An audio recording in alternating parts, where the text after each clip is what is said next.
What have the last 10 years of life been like for you with a farm context? Okay, 10 years.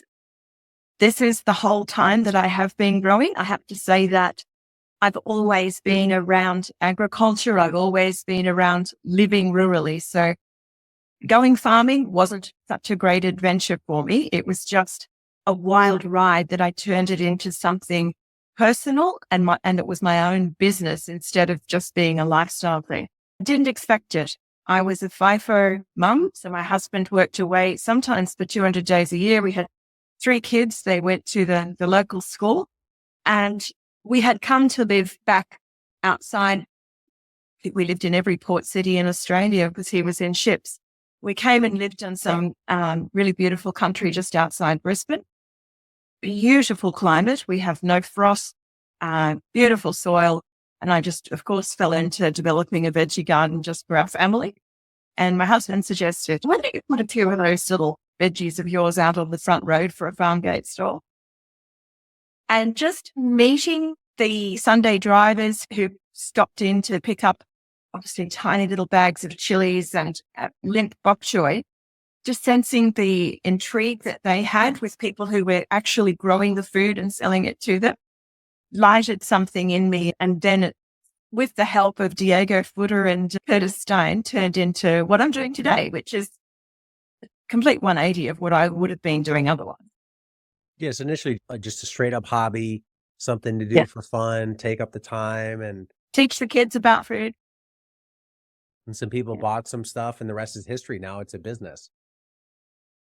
Yeah, it gives me goosebumps when I think of what that was like. It started the really fancy salad. So that is what most of my days are about, and that is what Blue Dog Farms is known for.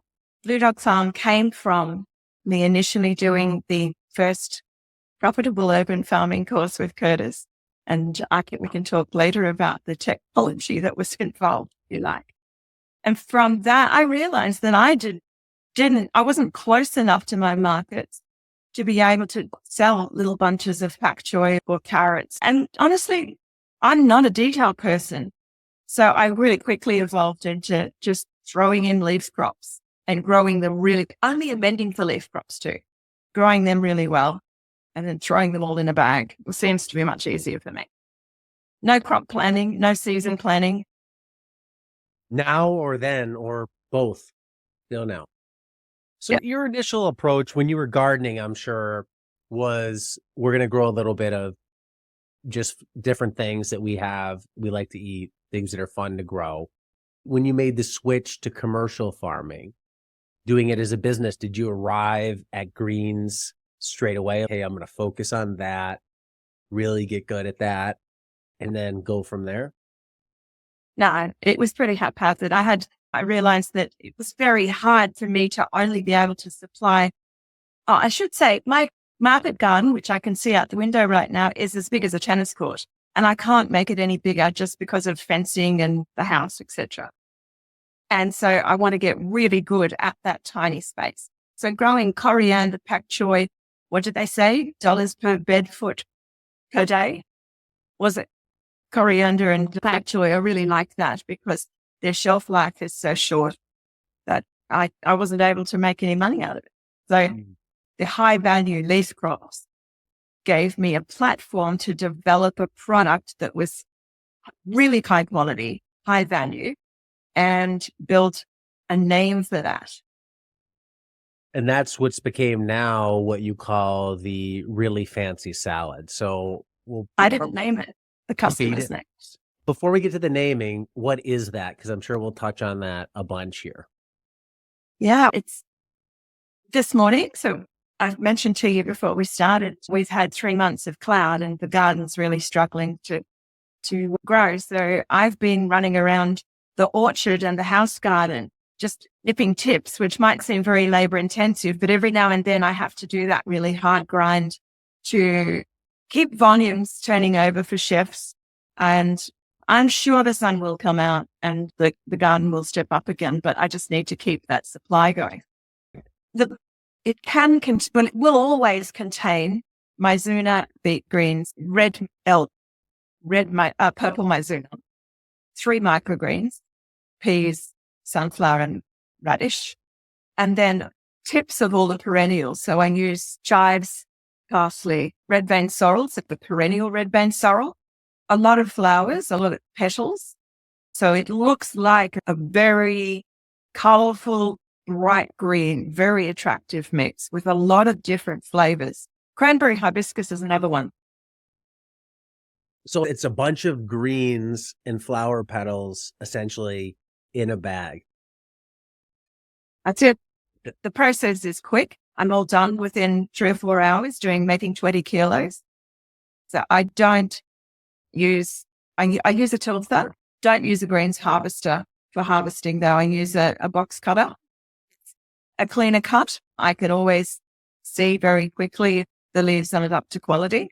Hand harvesting out in the field, hand washing sunflower shells off the microgreens, just going fast and having a really good setup so that I can get on doing the rest of the things through the day. And I just fit my deliveries around my day job. I love the idea of it. And before I'll give you some of my thoughts on it, how did you come to this? Was this a customer suggestion? Was this, hey, I'm short this week of Mizuno. Why don't we chuck some of this in? Was it another farmer that said, try this? Where'd you come up with this idea? No, there was always Curtis's spicy mix and another mix.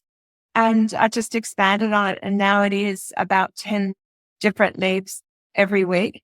It includes red Russian kale and rocket in the winter. No, it was a cafe who first took my little Tupperware container with a paper invoice. She was very good to me and very encouraging. It just grew. It grew selling to cafes and to customers directly at about the same rate. How much I don't know how it happened. A lot of them were friends. Seriously, for 2 or 3 years, I delivered by hand to people's homes and left it in Espies at their front doors. I can't believe I did that. I guess you're starting up. There's a lot of things that we do in a business that much later you say, oh, why did I ever do that? Or I can't imagine doing that again. But it's just par for the course. I would never have started if I knew how to make the stream smoother. I'd never have started. I would have just gone, oh, that's too overwhelming. So where you're at today, if you looked at where you're at today in 2013, that would have been too daunting. Yeah. Oh, Jesus. Yeah. Yeah. Considering that I wasn't even starting out to start a business, I just want to grow. So this is all biodynamic, and I use some non-synthetic fertilizers and no herbicides, no pesticides. So this is very high quality food. That's really important to me. My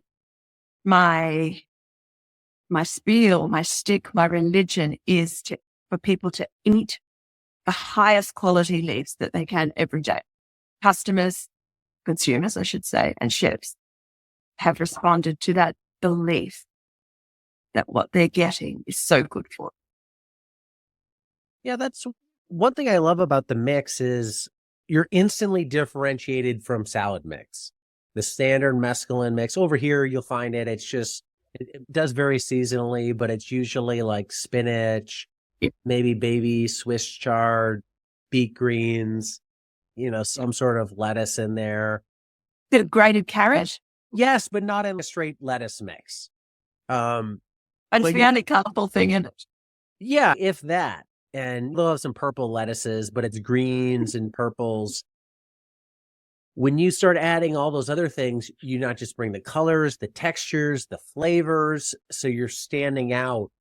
One thing I could see people say is they love it. Like, it's so different. I love it. But then it's also different to some people is like, whoa, what is this? I don't recognize it. So they have a hard time. Have you gotten any pushback on this is too no? Never. Every now and then, a mum will say, oh, I don't think the kids will eat it. Well, my kids don't eat salad. And I tell them just to put it in a bowl on the table, eat it with their own fingers, don't look at their children and just wait and see what happens. And I love that story about how evolutionarily we used to just walk past bushes and take a bit. And if it wasn't any good for us, we wouldn't go back to it. And I think when you have a bowl of really well-grown leaves on the table and they're attractive and unusual, some of them a beautiful sunflower shoot, that's what everyone goes for.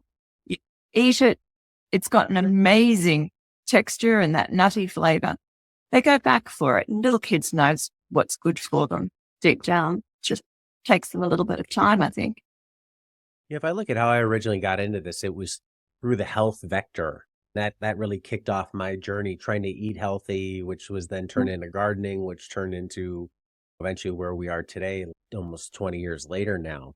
And having that diversity of crops for a diet just within one salad mix is really critical. Every crop is bringing a different nutrient profile to the table, different benefits.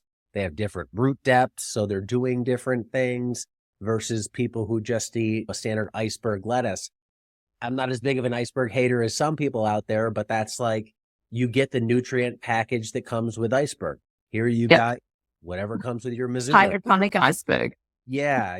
So now you have this whole blend which you're providing people, and it's sneakily getting them to diversify their diet and eat more nutrient dense things in a way that's familiar. So we'll package this as salad. We're going to put a whole bunch of stuff in it that you wouldn't be able to identify if we dumped it out on a table, but you'll taste it, you'll love it, you'll eat it, you're healthier. Yeah. Yeah. No, the market that my salad appeals to are usually fairly adventurous anyway. If I can just tell you now, most of them are, what are they called? Empty nesters, retired professionals. Yeah. This new craze of 70-year-olds doing all of the crazy things to find the elixir of youth involves them coming along and trying really fancy salad and incorporating it into their at least daily intake. And some of them are even putting it into smoothies, Diego. It's bitter. I don't like it. Some of them are. That's if I can throw it in a smoothie, it's a win for me. So that I'm drinking one now as we're recording this. But it's one way. That's an interesting point on this younger generation through the podcast, like Andrew Huberman and things like that. You're seeing all this biohacking out there of people trying to get healthier. I've never really thought about that in a market garden context to try and appeal to that segment of nutrient density, because you're seeing mushrooms now take off. Everybody's putting mushrooms in everything to get the health benefits. And through these nutrient dense greens, which are usually things like the more perennials, the more bitters, getting that into your diet, it's like another way to get that enzyme nutrient package into your body for everybody who's trying to just feel better, be healthier, especially coming out of COVID, where I think we've seen a big resurgence into healthier eating. Yeah. I sent Andrew Huberman a bag of salad when he was in Brisbane last month. I don't know if he got it or not, but I sent it down to the hotel where he was staying. I actually didn't know which of 3 hotels he was in, so I sent one to each hotel. I put a little note in and said, hey, ditch your AG1 today and have this instead. That's the crazy thing, right? People love powders because they're convenient. Don't get me wrong. But if you can get the real thing, it's like you get everything in the powder plus the package that comes with the live. And that's essentially what you're putting in a bag. Oh, but Diego, it's the whole industry. It's bypassing that whole supplement manufacturing or just going and getting food out of the ground. Yeah. And when you start looking at that, because it's actually pretty fascinating, there's a few places that like manufacture all that stuff. Yeah. And it's like a big machine, right? You go to them and you say, all right, I need this much of this, much of this. And they're getting bulk of ingredient A, B, C, D. And it can be organic, but a lot of that stuff comes from China and places like that, where I think there are concerns around that. And this just takes it back to knowing your local farmer. So it's an interesting avenue to go down of pushing to the ultra health conscious consumer, which also supports local. So you get the double win for somebody who's trying to find that. Look, Diego, it's really basic. But a farmer should grow the best food that they possibly can. And we should assume that's what consumers will be able to buy locally and regularly, and to be able to trust that what they're buying is or what they think they're buying is what they're going to be eating. It is really basic to me. And the conversations that I have with my consumers are lovely. All of my direct to consumer sales are face to face, and that handing them their salad every week is a lovely experience for them. I said, because they're saying nice things about their salad. But for me, especially. I think a farmer has a duty to provide the best quality produce possible. I do. Absolutely, I do. And I think that they also have a duty to do no harm. Let's go down that road now. Yeah. I think most people listening to this will agree with that. Yeah.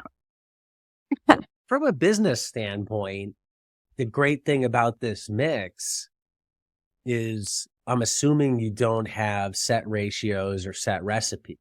So you can float based upon what's ready in the field, seasonality, all that type of stuff. It's all Mizuna, the last crop was rubbish the way it germinated. We're light on it. Let's fill it in with this. And you have this forgiving mix that can take whatever you throw at it. And if we go back to my early days of when you started listening, permaculture, it's like redundancy, diversity of systems. If you have 13 different crops, some perennial, some annual, some started at different times, you have all this redundancy within the system. Odds of all 13 doing poor at any one time are low. You're probably going to get 7 or 8 that do well that week. Those 7 or 8 go in the mix. And then the next week it rotates, so it floats. Has that made it much easier to manage? Okay. And like I said before, I'm not a systems person. I prefer to operate in a very creative, somewhat responsive way. The most solid feature of the production is the microgreens. They're so reliable. The quick 10-day turnaround, I can bump it up really quickly if I can see that there's a weather event coming, or if I've got a huge order for an event planned, I will treble and quadruple the microgreens. That's the great thing about those, right? You have short cycles, 7 to 12-day cycles. Yep. So you can get seed to harvest real quick. Through the really bad, the really slow, wet summer months, we have hail and incredible storms and heat always in December, January. And I used to close down for that 8 weeks and tarp everything. But now I just take most of it indoors, and we'll make a whole salad out of summer thriving flowers. So marigolds, for example, sunflower, radish and pea, and the perennials. And the chefs love it. They think it's a much higher quality salad than when they're getting all of the normal field crops, the Mizuna and the mustards. I can see that, right? Like the microgreens look a little higher once you start adding flowers to it. I just think value add, because where are you going to see flowers typically in a dish? You're not going to see it at a fast casual place. You're going to probably see it at some sort of Michelin star thing where they're tweezing it onto a plate. Exactly. But they also have to buy those flowers in a punnet, and they're usually days and days out when they're delivered, whereas this is delivered within 24 hours.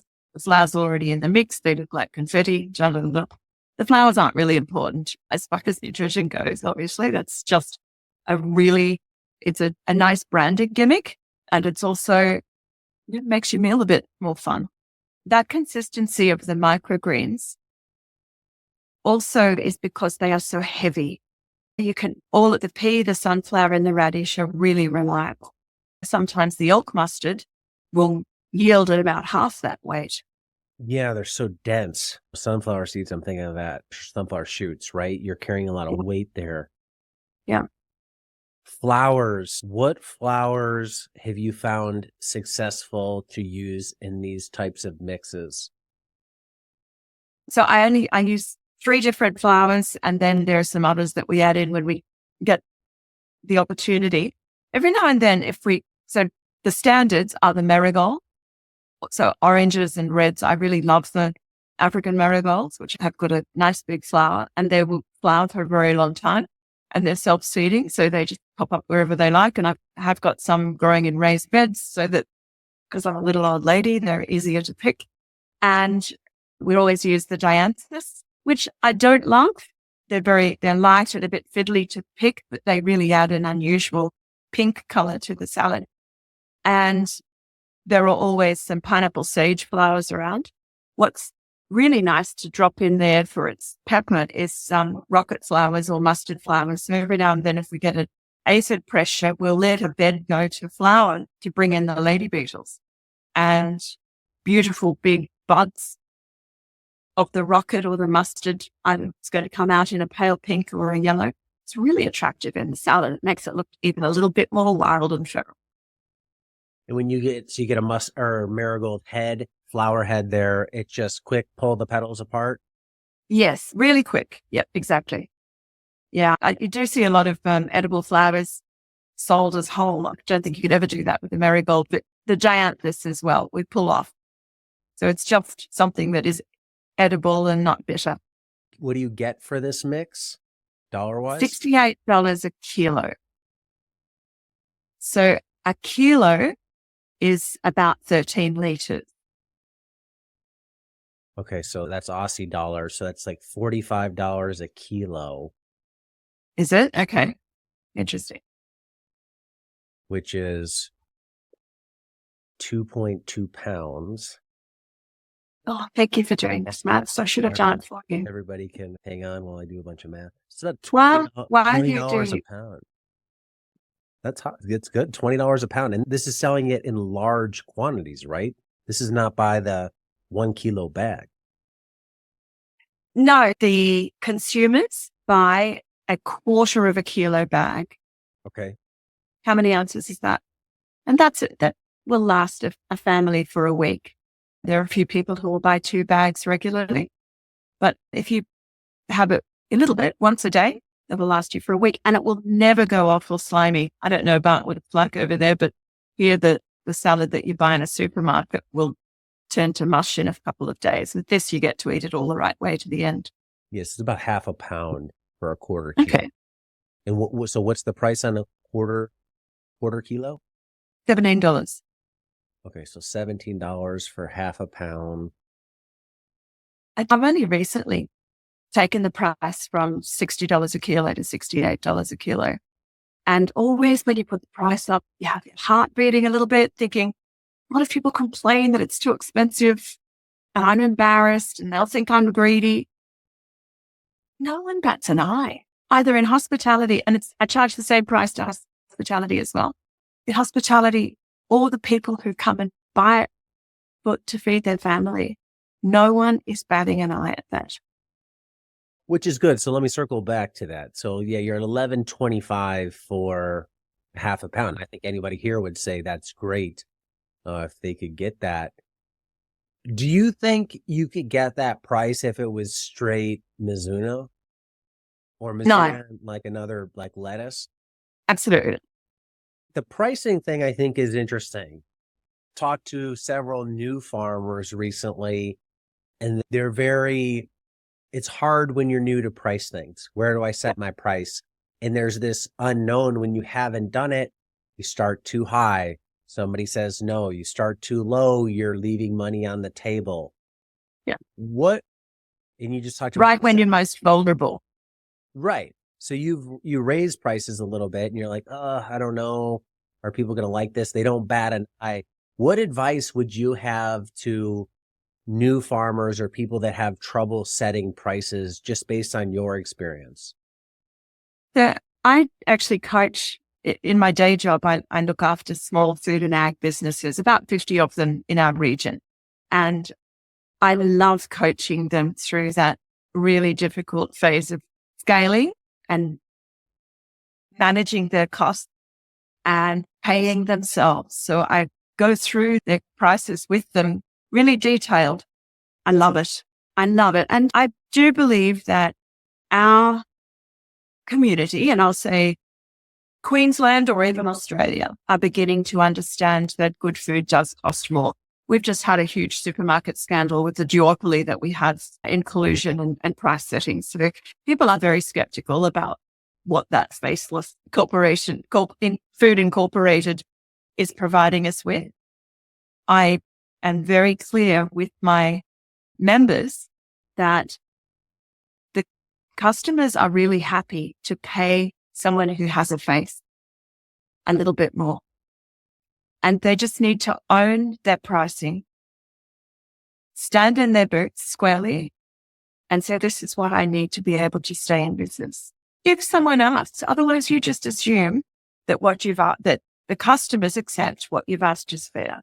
The last thing you want to see is people go out of business because they didn't have the confidence to ask what they needed to pay themselves a fair price. Yeah, there's a lot of It's wisdom there. You have to know your costs so you know what to charge. Yeah. Part of your costs have to be to pay you. Yeah. And not 10%, a lot more. You have to be paying yourself depending on what kind of a product you've got. You've got to pay yourself something that's worthwhile. Otherwise, you'll go to bed kicking yourself that you're doing it for nothing. You've got no one to blame other than yourself. So you're at around 68 a kg now for, I guess I should say kilo. You guys are saying kilos. 68 a kilo on the mix. Where did you start that out years ago? Yeah. Yeah, there is that story. $30 a kilo. Okay, so less than half. Yeah. The first time I sent a text to my 15 customers saying, I'm really sorry, but I've got to put the price up. And I left that text in my phone for days because I couldn't bring myself to send it. And I said, when I put it out, I'm also going to transfer a little bit into my own personal account every week, almost asking permission. And immediately when I sent it, all these checks came back saying, oh, for goodness sake, Jackie, you mean you aren't paying yourself? That's crazy. Please take more. It was great. And also, very sadly, there were chefs who said, good on you, mate, because we're not paying ourselves. This is people in little cafes. Yeah. I've watched enough of these business rehab shows to know, like, they go to make it over. And the owners often have very common things going wrong in every business, regardless of what the business is. No idea what their costs are, not paying themselves, pouring money into the business. Yeah, on one hand, you have to make money. And then if you're assume you're selling to a business that adheres to those same business principles. They're charging their customers, usually if they're functioning, what they need to charge to make money. And yet somehow, like, I'll even find this. Like, I'll feel guilty, like, charging something for one of our products. But then it's the market farmer I'm selling to is charging what they need to charge to make money. That's just everybody down the line. And that's just it. And that we've been so conditioned, at least over here in this world of Walmart and Amazonification. And now with brands like AliExpress and Temu coming over, where you're buying direct from China on little ticky-tack things, that costs are so cheap that we've lost. It's this mantra that for the last, I'll say the last 10 years, but obviously it's been much longer than that, lower cost. And nobody's focusing on quality. It's just, I want to pay less. And you watch what's happened on all these things that have lower cost. The metal gets thinner. There's less plastic in it, right? There's less lifespan in it. Just refrigerators and stuff like that now are that way. They're basically disposables. Yeah. But I think we are hitting this aspect, which you touched on, of there's a group of people that want to support somebody. They want to face transaction. So I don't want to buy from a company. I want to buy from a person. I care about my health. So that means I need to know, what am I buying? And I know if food's cheap, costs are being cut somewhere or somehow. And usually those costs aren't being cut in a way that's favorable to my health. So the inverse is usually true. If it costs more, they're probably going to higher standards to produce that food, and I'll pay that. So you've ratcheted up price throughout the years to get to this price. Even now, do you think you could go to, if you told your customers it was 100 a kilo, would they be like, Yeah, we're about to go through a situation where microgreen seeds will become a lot more expensive, and I'll have to reassess it in 6 months. But I'd say that I'll be paying double for sunflower and purple sango radish and probably the daikon as well. So I'm not going to give away my share. Maybe the price will have to go up again. this question's came up. I have an answer. I would say you touched on a little bit of one. If somebody's selling at a farmer's market, customer comes up and says, why is your stuff so expensive? What would your answer be at this stage? Good. Easy. I never flinch. You never see me look a little bit embarrassed or a little bit, embarrassed about telling people that it is expensive because this is what it's worth. This is what it costs me. The love that I put into growing your salad is absolutely worth $17 a week. A week. Yeah. No problem at all. I totally agree, but I'll play devil's advocate. Yeah, but Jackie, you're established. You have a customer base. They know you. I'm a new farmer. I don't have an established customer base yet. What should I do? You go to that list of your values and your ethics, because that is what you're putting into your, gets me goosebumps. Your values and your ethics are what go into your farm, into your growing methods, and into the eventual product that you're providing to your customers. You need to have that line really practiced and slick, because that's the truth. I don't know what you do if you don't have very good ethics, but if you are growing to the best of your ability and you practice vocalizing that, it will come through. I have no doubt about that. And the people that don't like it, just, hey, they're not for you. They may not like it right then. They may not be able to get over that little learning that experience that they're having about what good food costs, or how you may have to pay extra to get, what do they say? You can either pay for your food now or the doctor later. But I guarantee you they're going away and thinking about it. And the next time they come past your stall, they probably will think that you're not going to remember who they are, but you always do. Now just buy a bag of salad and they'll go home feel good about that they've made a growth step. How do you get most of your new customers now? Word enough. Yeah, that's what I figured.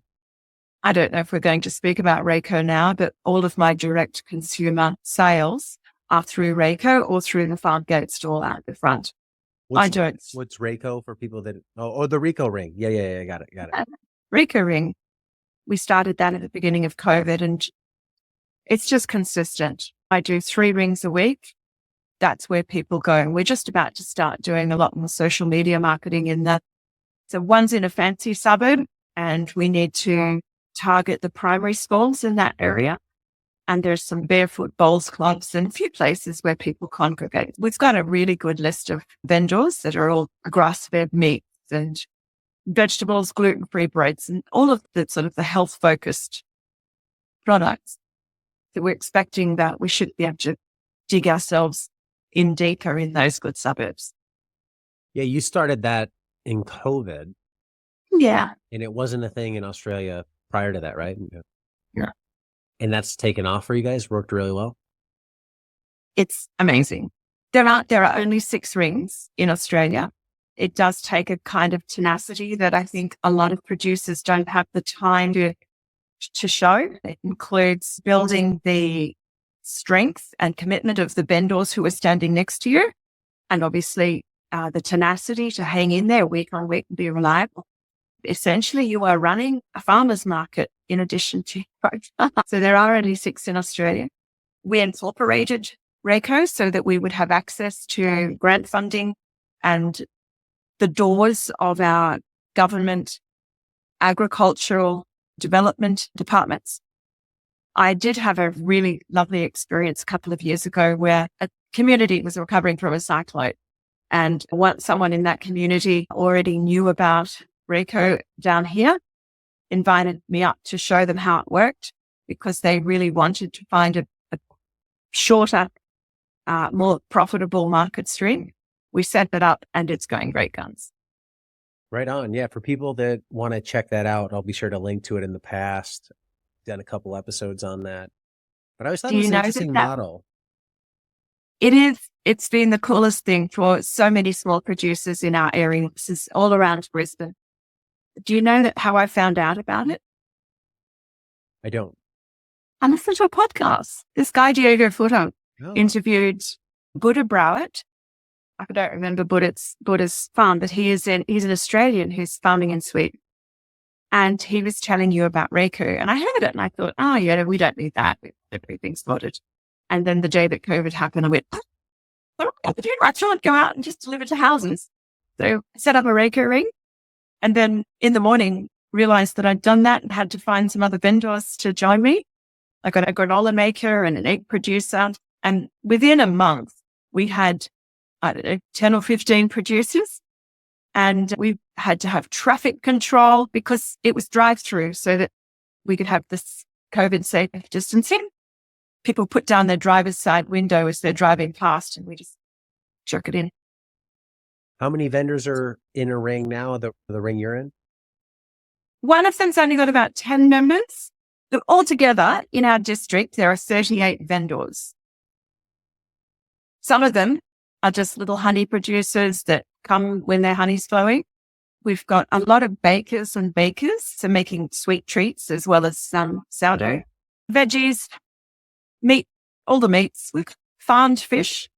I think eggs are the secret to a really successful RACO ring because they, like really fancy salad, are a perishable consumable that you've got to go and get.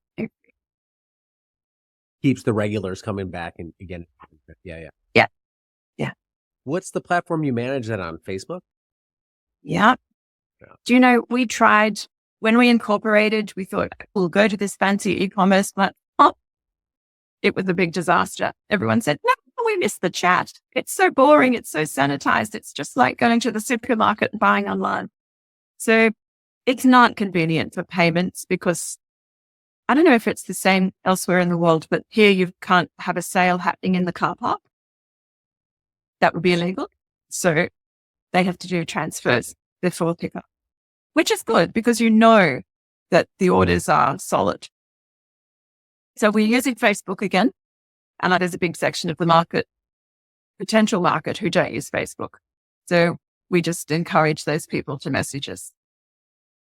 It's a bit crazy, but it's nice because we get to see our friends, we get to see our customers.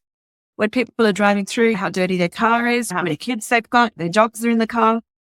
It's nice. If they're always late.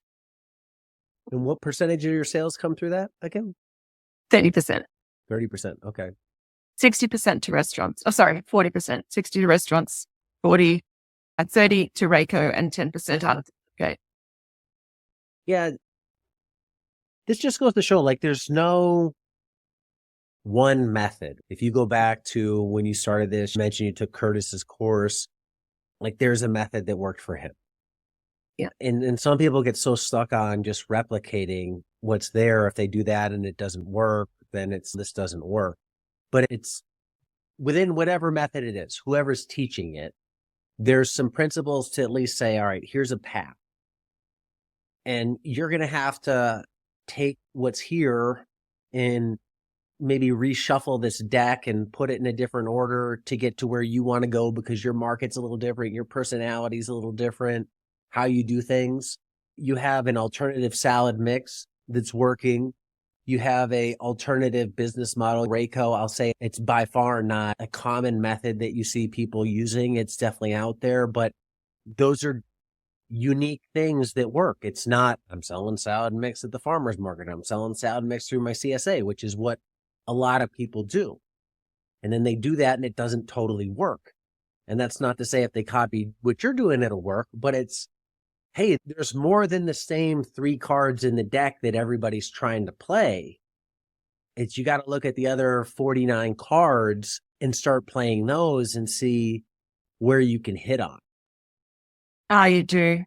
You do. I think of it as being like to be like water. So you just go with what makes your life easy. You go with where the sales are, and you go with where your ethics and your principles lie. And there are plenty of rabbit holes that I have gone down that were painful, expensive, hard to do, and no one appreciated them. After you've trialed them for a bit, you have the right to ditch them and find a better way. Often finding that better way might be scary because it's unknown.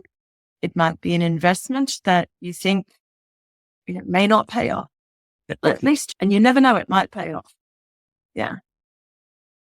Yeah, I agree with those 3 rules. Do you have a life example that made you realize go with the method that makes life easy? Yeah. Look, I probably will, you can't never say never, but I probably won't sell to stores like Jody Roebuck does. I didn't have my own fridge, but I was selling to a boutique supermarket, and it was a grind. They got a wholesale price. My communication, I have to say, is probably one of my best features. Always texting, always doing what I say I will, and reading their body language or their lack of text and trying to interpret what's going on to that store. And they were very late paying. The salad didn't keep very well because they were repackaging it themselves into clamshells. And then I found that they were cutting it with cheap mescaline mix. Oh, wow. I walked away from that. Yeah. Yeah, I didn't like that at all. Never said a nice thing about them again either. Yeah,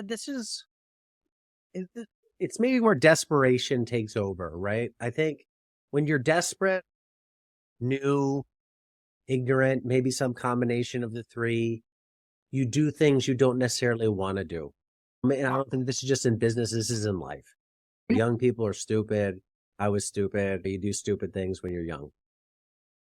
And when you get in business, you realize eventually everything is negotiable. Everything is a choice. If you're doing something in business, the business nerds or some venture capitalists can be like, absolutely, you should do this. And if you're doing it and you hate it, don't do it. Like this, that's the beauty of businesses like we run, which are like solopreneur or micro businesses versus somebody that's trying to go from $1 million to 5 million to 50 million to 100 million and sell that business off. Yeah. This scale, it's where life and business are the yin and yang. Like they have to work together. And I think if you go after scale, you're by default in a way saying, I'm okay letting scale win in life take the back seat. But at our scale, I think you can have that balance. And if things don't mesh, get rid of it. Now, you still have to make money. Like you said, you still have to pay yourself. You have to make a living. So it can't just be cut everything. And at the end of the day, you're doing nothing. But it's those types of things. Hey, that doesn't align with my ethics. You're always late paying.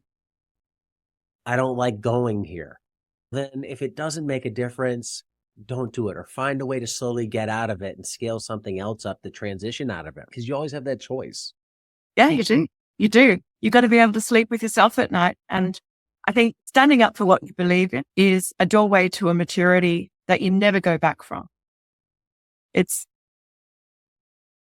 is the life and lesson from Jackie Hinchey about life is stand up for yourself. And that certainly relates to charging what you're worth, but don't let someone take advantage of you and cut your salad with manky hydroponic factory salad. Walk away from it. Just say thanks. And maybe that will rub off on them. Maybe that store manager will say, well, it wasn't the right thing to do. I won't do that again. One thing I haven't said is that Blue Dog Found is part-time.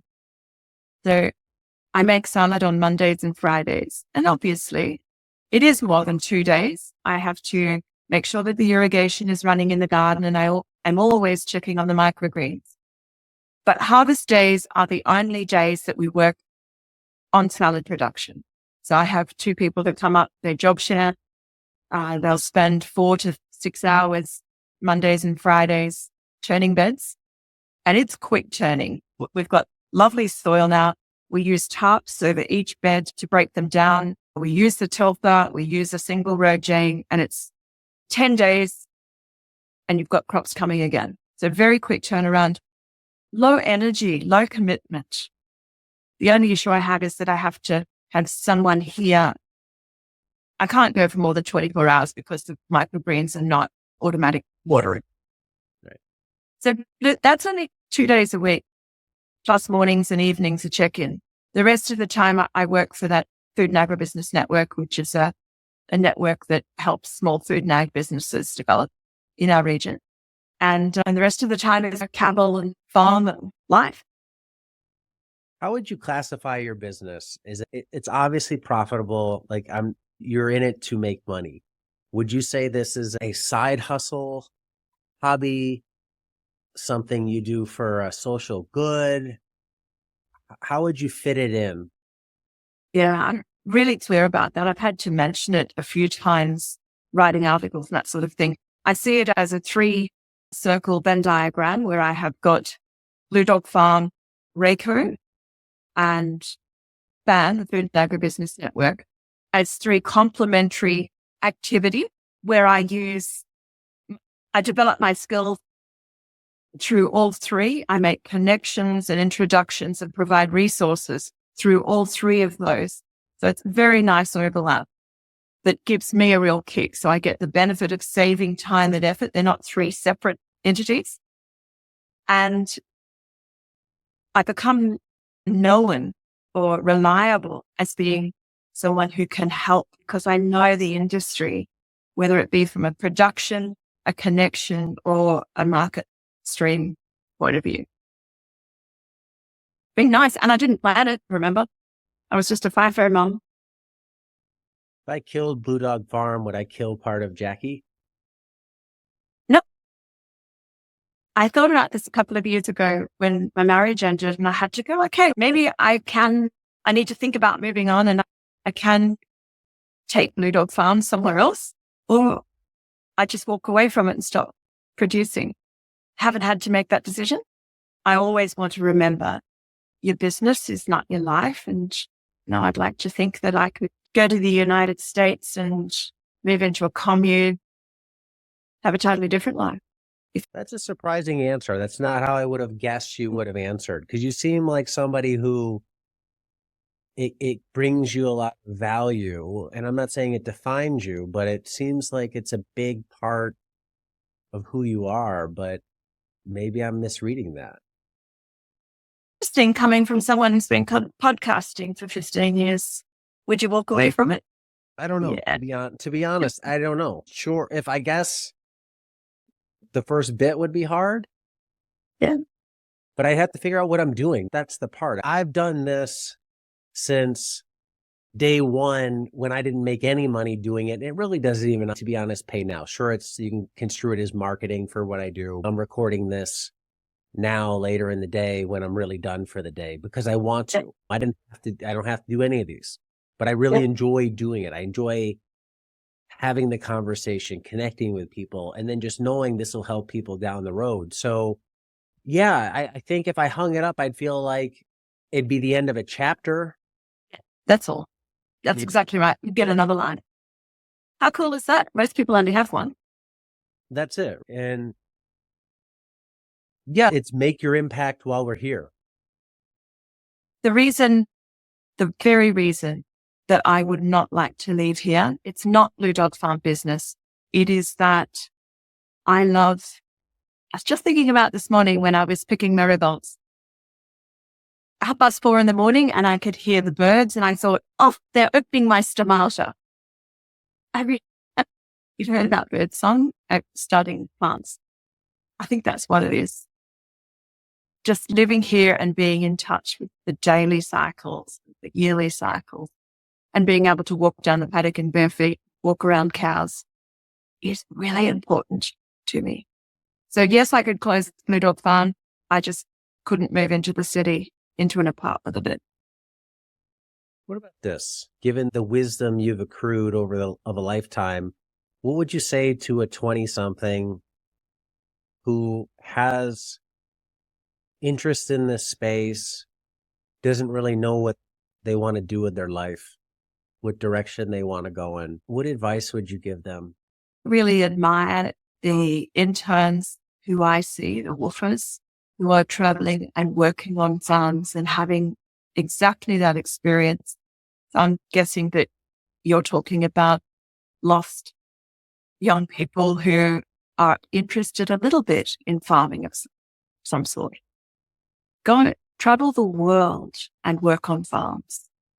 Because I think that it's not just the labor that you put in pulling carrots. It's the conversations that you have with other like-minded young people, and also those wizened up old farmers who've got the words of gold about how short life is and you need to work hard and make something of yourself and share the lessons, share the energy that you've got, give something back. Because that's what a lot of people say. Go travel and get into it. You don't need to have land either.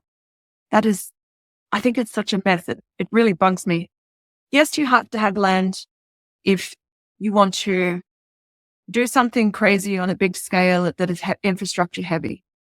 But I know so many people who are mobile and, okay, you don't have a permanent home, but that is a bit overrated, I think, when you think of all the baggage that comes with it. So I would say, pack your backpack and tie some boots to it and just find a farm and be honest, hardworking, and humorous. You should have a good experience and decide whether you want to do it permanently. When I was younger, I don't think I was ever encouraged to do that. Find myself, if you will. Yeah. So Yeah. It's probably been at least 10 years of me finding myself while I'm immersed in the rest of life, with kids, with jobs, starting businesses, that type of thing. Not when I was maybe the least encumbered in my 20s, where that's an easy time to go find yourself because you're not tied down to as much stuff. And your brain is a little more receptive to change and new ideas. On one hand, I could say, hey, that I was nowhere near as wise, right? So maybe it's better to find yourself when you're the wise old monk. But I think I had the belief that you had to choose stability or the greatest chance of success over the unknown. And I could probably say that might be the biggest disservice that I've ever been told. Because stability, I believe, is largely false. And it's not stable. And the unknown is it's unknown. But in my experience, life always works out. What would you say to that right there? Do you think that life always finds a way to work out? Trust yourself. Yep. Yeah, I haven't been to university and I used to do sales.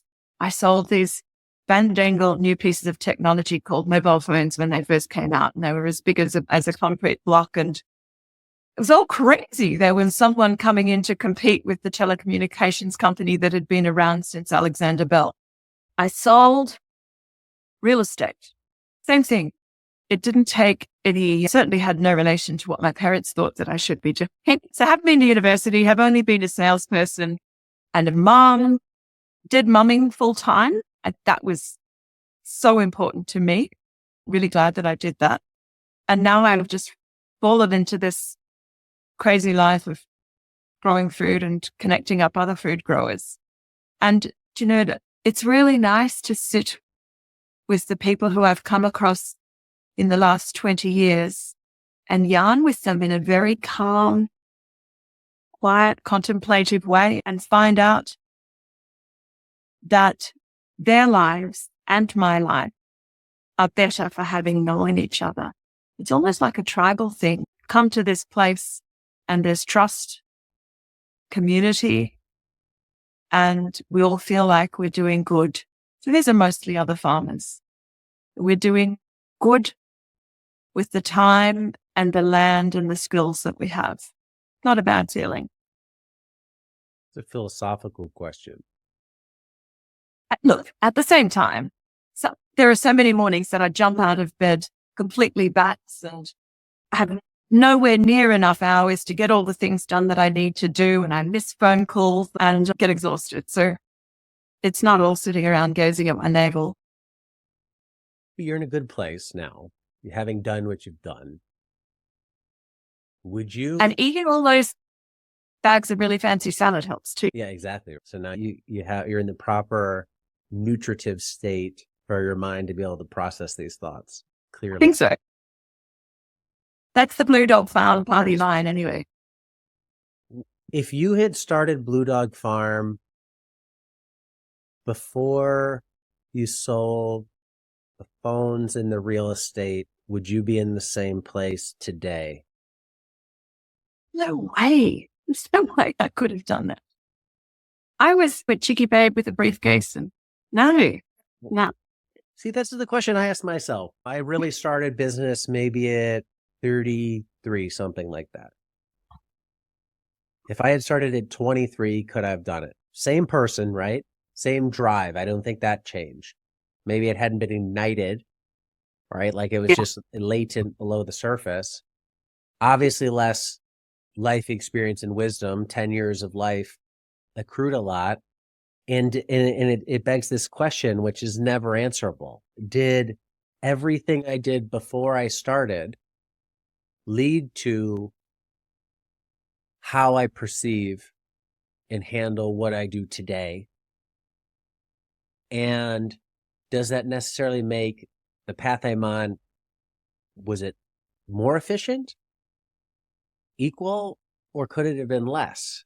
And because I look at somebody in their 20s and in one thing is, hey, if you want to do that thing, just go start.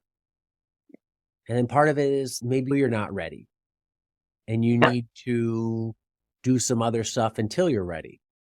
Yeah. And it's also, are you not ready for real, or are you just a little bit afraid and you need that nudge? No, good point. That is the good point. So if we're going back to where you go with the flow, you'd be like water and go around the hard things.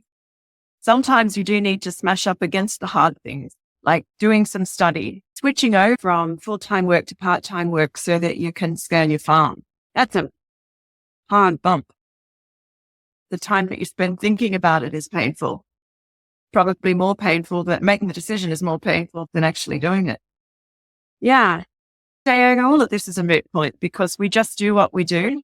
And what's most important is the way that what we do touches the lives of our families and our customers and the people we bump into through the day. And we get to the end of all of this and no one remembers it. All that we can do is make sure that we have positive effects on all the little rocks in the stream. A lot of philosophy for early in the morning. Yeah, no, I agree with that. I think that is our lasting impact. Very few people will be remembered. But can you be remembered one generation out by a select group of people? That's how I like to think. Every country has important people. Martin Luther King, right? He'll be remembered for a long time. Gandhi will be remembered for a very long time. But I have an immediate impact on 3 daughters who will remember me when I'm gone. And maybe people will listen to the podcast. And that's a microscopic slice of the total pie. But if you can leave that impact, that's greater than 0. And hopefully that fulfills you in the process. And if you're just a business, like you're having those interactions with customers and they might not be telling you're helping them change their life, but you're providing food to someone, which is really this kind of primal exchange, right? When it's outside of a big grocery store, you raise this for me. I'm going to put this in my body and it's going Yeah. to become me. And it's so now I am the physical realization of your hard work.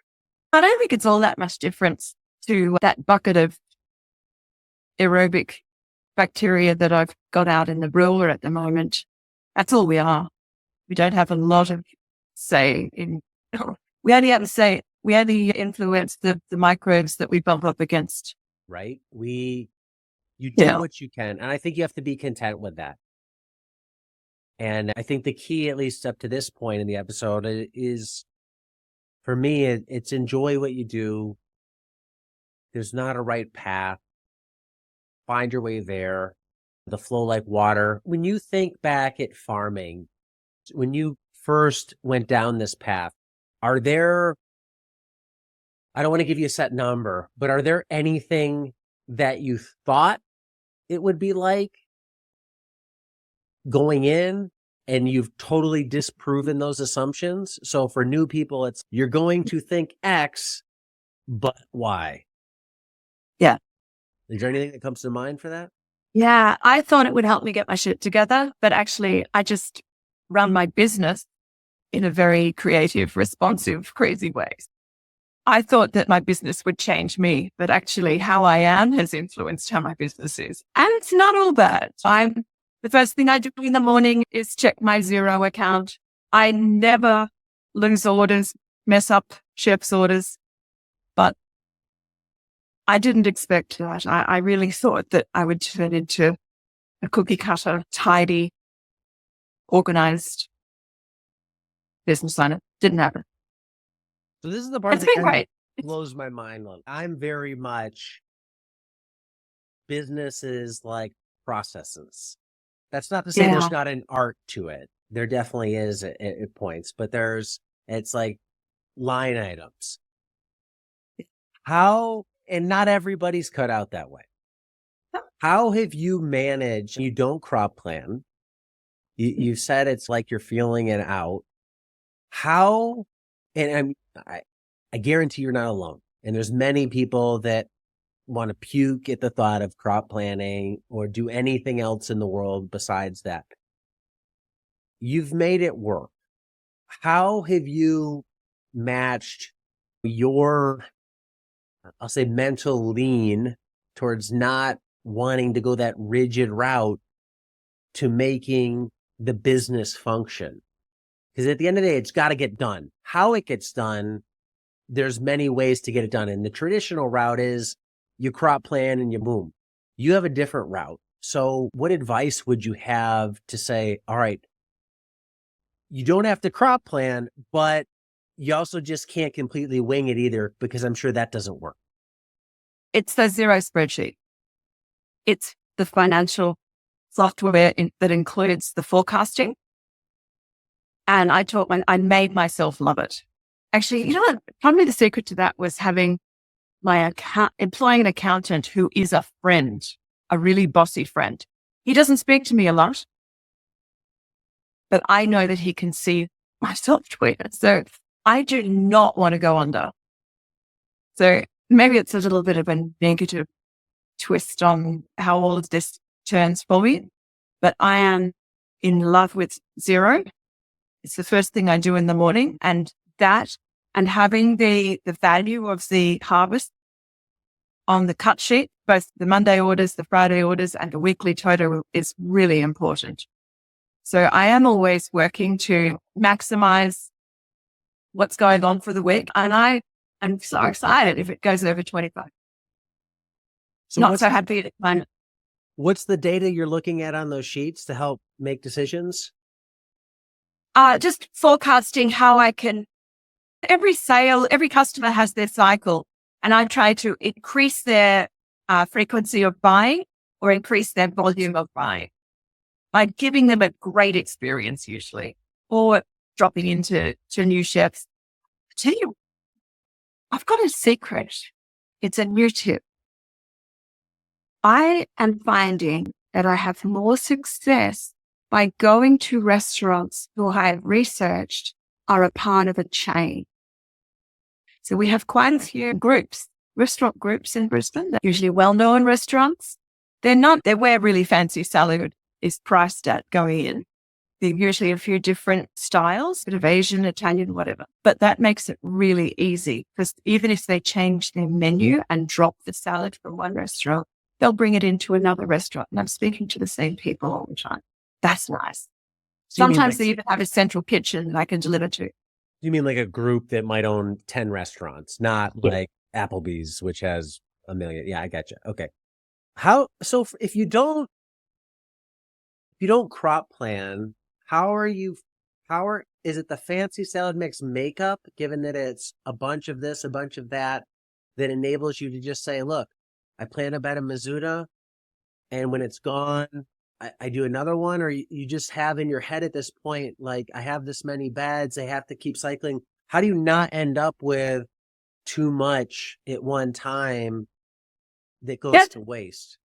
We have very little waste. Very little. We would have a kilogram of waste a week. Looking out at the garden right now, there are 30 beds that are 8 meters long. And as soon as they are sufficiently cooked down, and we're pushing the boundaries on that all the time, they are sowed with, maybe we're sowing 6 beds that day, they're sowed with one of each. Unless, for example, it's red Russian kale, and we'll only sow that when it's cooling down in winter. There's nothing like a smorgasbord of Mizuna in front of me early in the morning. I don't harvest the whole bed. It will wait for 3 days, and then I can harvest it for the next delivery. Sometimes I finish the harvesting, get a phone call for another order, and I go, just run out and cut a bit of everything. What would it take at this point for you to add another product, not that you could put in the mix? So say carrots, something that you're not big on now. Would you even do it? Or does that fit under the thing of that makes life harder? I'm all for making life easier. No. Yeah. Yeah. And besides, I'd have to develop a brand for a new product. No one would expect me to grow carrot. Even if I were to grow a really fancy carrot, I don't think that there would be a benefit. I'd be better off putting it into really fancy salad. There is still a market. There's still room out there for me to grow better, grow more. So your growth strategy is more customers and get each customer to take more fancy salad mix. Yeah.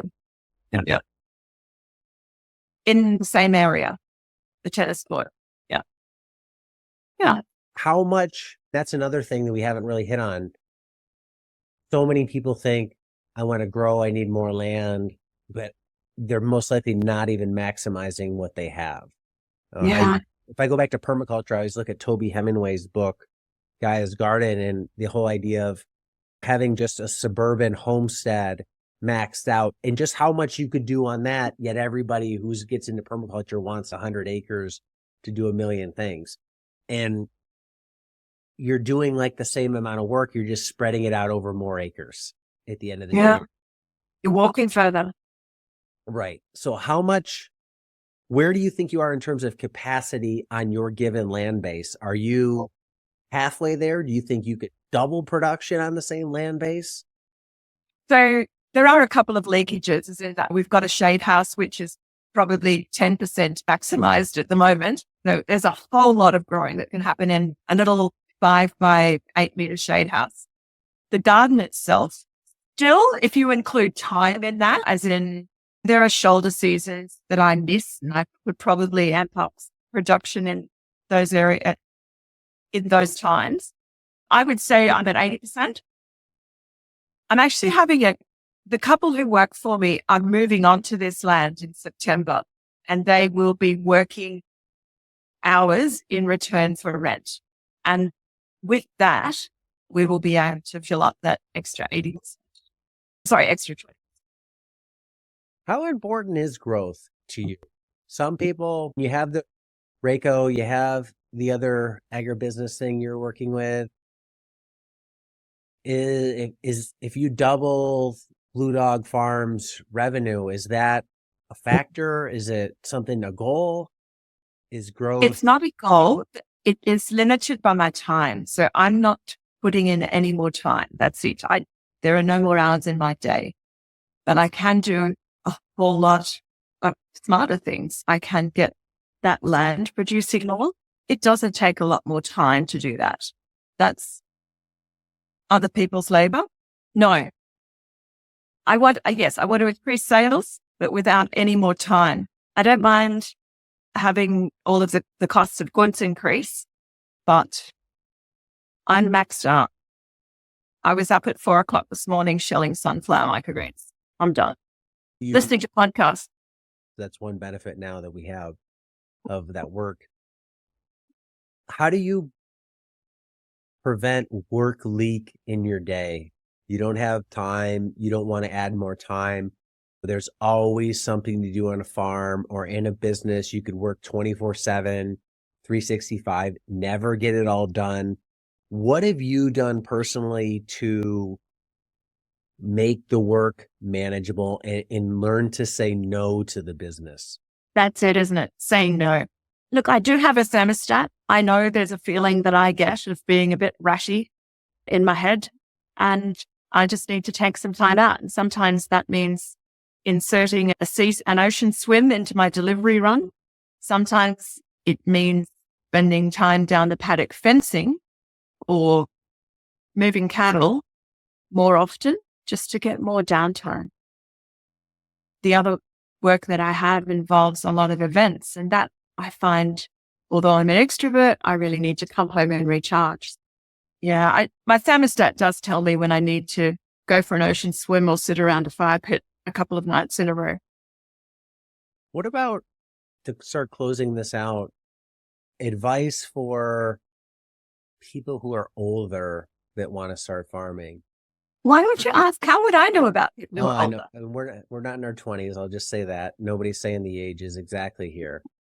But a lot of the focus in this space is towards younger people. That's the future, obviously, right? And they talk about the average age of the farmer getting older. But I can't tell you how many emails and people I've heard from throughout the years that are like, I'm 60, I'm looking to start this, or I've been in the same job for 20 years. I've been in the military for 20 years, or the police department for 20 years. They're looking to start. And I think it's, in a lot of ways, like, for reasons I've said before, it can be challenging. Mortgages, kids, obligations, kids in secondary or high school, college, feels like there's more to lose. What would you say to somebody starting a business who's not 21? Freaking out. Jeez. I know some people who are like that, some 50-year-olds who are just getting into market gardening. They watch Jean-Martin Poirier and all these young guns doing it, crushing it, burning beds. It's not like that. It's not like that when it's hard and things go wrong. And I think that a young person is more resilient. I'm sorry, I wish I could say, yeah, go for it. You can do it. I don't think there's a lot of value in doing it for 5 years. That's a university time, doing it for 5 years. Then you can actually do something that's profitable and rewarding and successful. So you mean if you do it for just 5 years, that's really the time that you spent learning, and now you're ready to kick it into, put the learning into use? Yeah.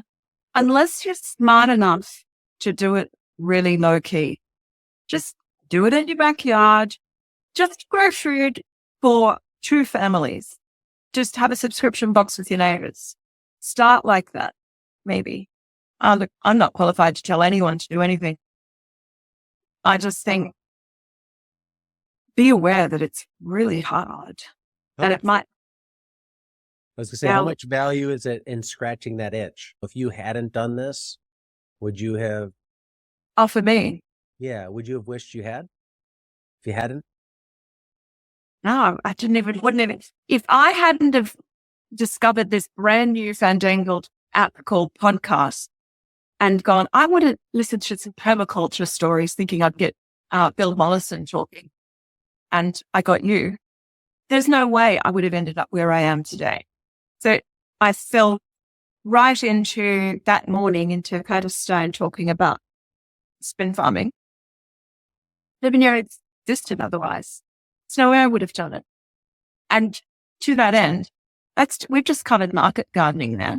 I grow and sell grass-fed beef, and I manage my land according to what Darren Doherty and plenty of the American pastured fed farmers are doing. That has been my university.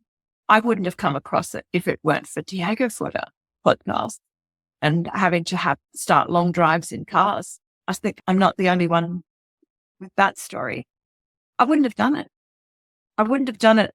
No idea what I would have been doing. Yeah. So you're the case of you stumbled upon it and life took you in this direction. I guess and you're not this case, but there's the people that are like, I've always wanted to do this thing, or I've always wanted to start a business, and then they hem and haw, maybe they don't. So you're not that category. But skipping backwards, I grew up on 60,000 acres of sheep and cattle. We were a long way from town, so I did correspondence school or homeschooling in the olden days with no computers, and spent a lot of time outside. I understand primary production and seasons and weather and biology very well intrinsically.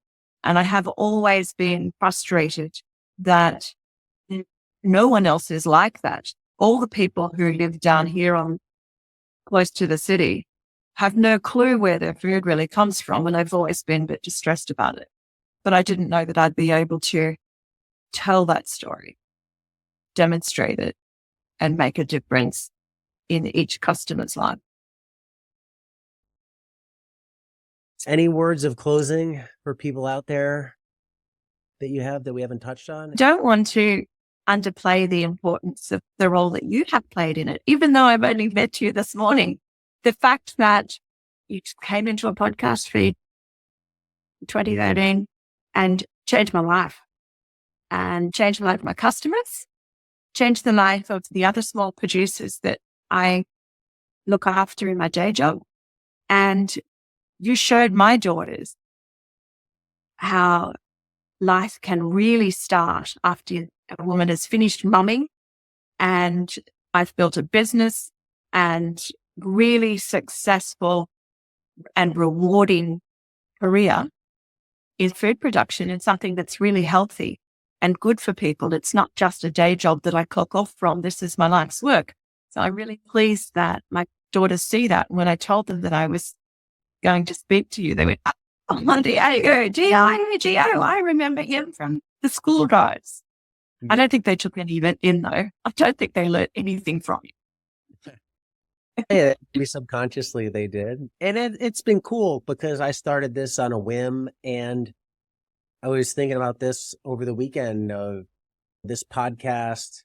In the beginning, it's always, this podcast is brought to you by ABC.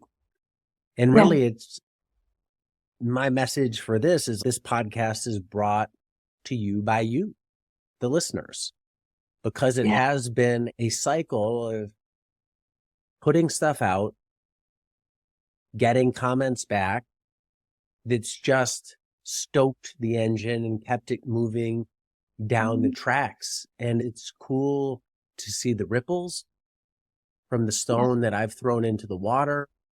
And those ripples create sub ripples by people like you, just the massive impact you're having with starting the RACO and consulting with people.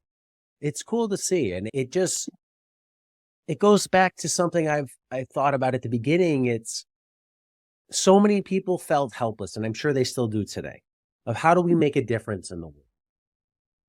And they want to help 1 million people. Yeah. And odds are you're never going to help 1 million people. But can you help 10? You don't have to be Timu. Yeah. And then if you 10, those 10 help 10. And now you've helped 100.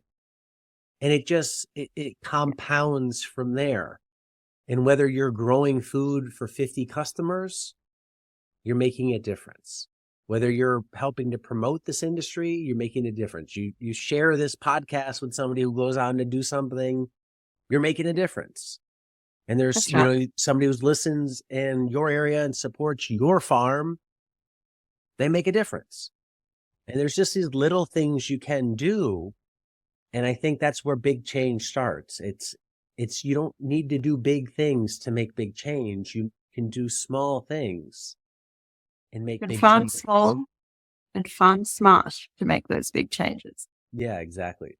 Right on. People who want to follow along with your story, learn more about Fancy Salad, just see the business, where can they go online to learn more? All of the usual, bluejohnclown.com.au, Facebook and Instagram.